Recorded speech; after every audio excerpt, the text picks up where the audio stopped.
I've spoken about control a lot and how recognizing the control that you have on your responses and your feelings can really affect in a positive way um, your reaction and your outcomes of whatever event requires your response.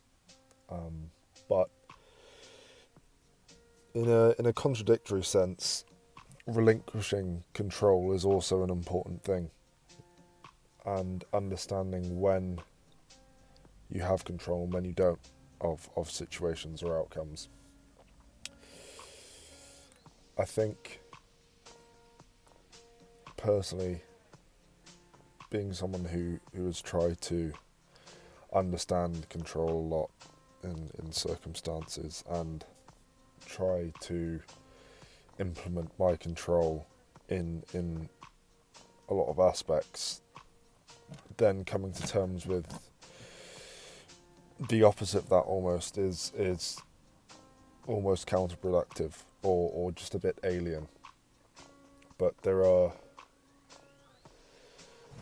it all kind of falls under the umbrella of understanding control, because there are a lot of circumstances where people don't understand that they have control on something, and that with their control can come much more positive outcomes. But also there are a lot of things that people don't have any control over, but like to reflect on possibilities when in reality change is nothing. You don't have control over other people or anything external. Any action that isn't done by yourself, you have next to no control over. Some things you might say you can have control in certain aspects over influencing decisions of other people or not even people, just having an influence. But at the end of the day, it's the same process of the action of someone or something that isn't you. Despite the kind of influence that you can have on it and the kind of understanding of the impact that you can have can maybe have some sort of relevance in whatever this external decision is, but again, ultimately, it's nothing to do with you, essentially.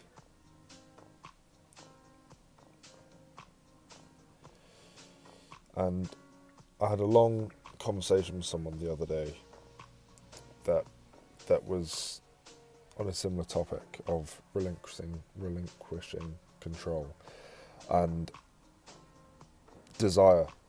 I think they're kind of intertwined in a sense, because my kind of thought process towards most aspects of life is that I try not to want anything. I try not to want or hope, because those things are essentially giving you excuses to be disappointed or let down by something. I think the more someone is driven to do something by want or desire, then the more that likely they're going to end up in situations where they are hurt or let down or disappointed by the outcome, because in a sense you've almost convinced yourself that something is going to happen that again isn't in your control. So they have a kind of dynamic together, in that it all kind of falls under the same umbrella of control and understanding when you have control over something, and when you do, that is, completely down to you. Then you have all the responsibility, but when it's not in your control, you have none. It's like an all or nothing thing. You can't almost delegate your control onto someone or something else in hopes of an outcome that you want.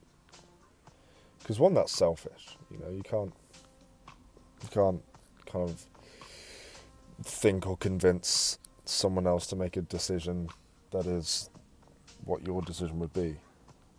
It's everyone is individual and has their own outlook on life and way on kind of tackling life.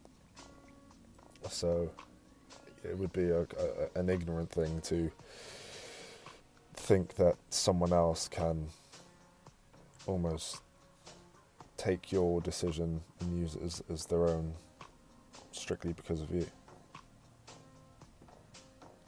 Just as much as you are your own person, other people are their own people. It was hard to get out.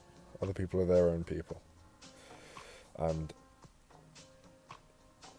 you need to understand when your control starts and finishes. It's almost like a boundary. And if you can understand that boundary, then again with the delegation, you can almost delegate your care on something, if that makes sense. Because oftentimes I say people, I'm speaking for myself here, but I'll use people. Oftentimes people kind of will delegate so much of their compassion or wish on something that ultimately isn't being decided by themselves, and that's only going to put you in positions of needing or wanting something that isn't there.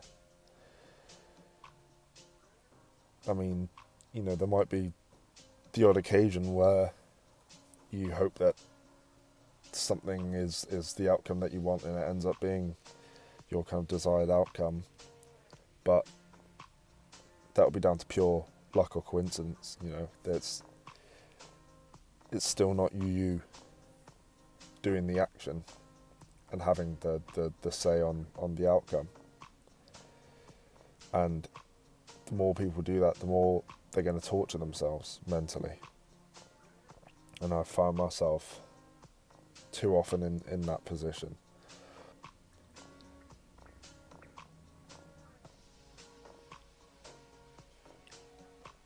Of being in that position where you're letting your well-being or happiness rely on something else or someone else. And I mean, for one, that's not a good feeling. Having your positive well-being kind of hanging in the balance of something that isn't in your control is a scary thing. And also, the probability of these situations ending up badly is so high, and people are aware of that, but for some reason will keep putting themselves in that position. So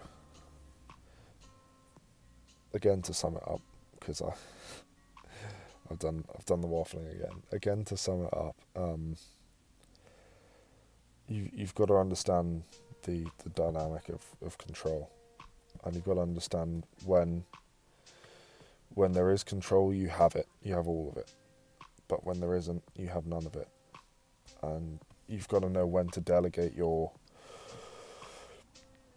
compassion on something, whether it's for you or from something else. So understanding that is key to avoiding the positions that people put themselves in, where they have built up so much kind of hope and desire and excitement almost, just to be chopped down by something that isn't even you. So understand that control. I will hopefully make a video on my lack of wanting or desire or hope or whatever I'll call it. Hopefully I can make a video on that as well.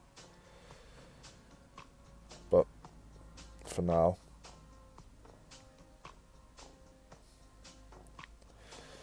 understand where your control lies, use that, and when it doesn't, that's not for you. If you don't have control on it, it's not your decision. You should have no commitment to that. So have the control, understand when it's yours, be kind to yourself.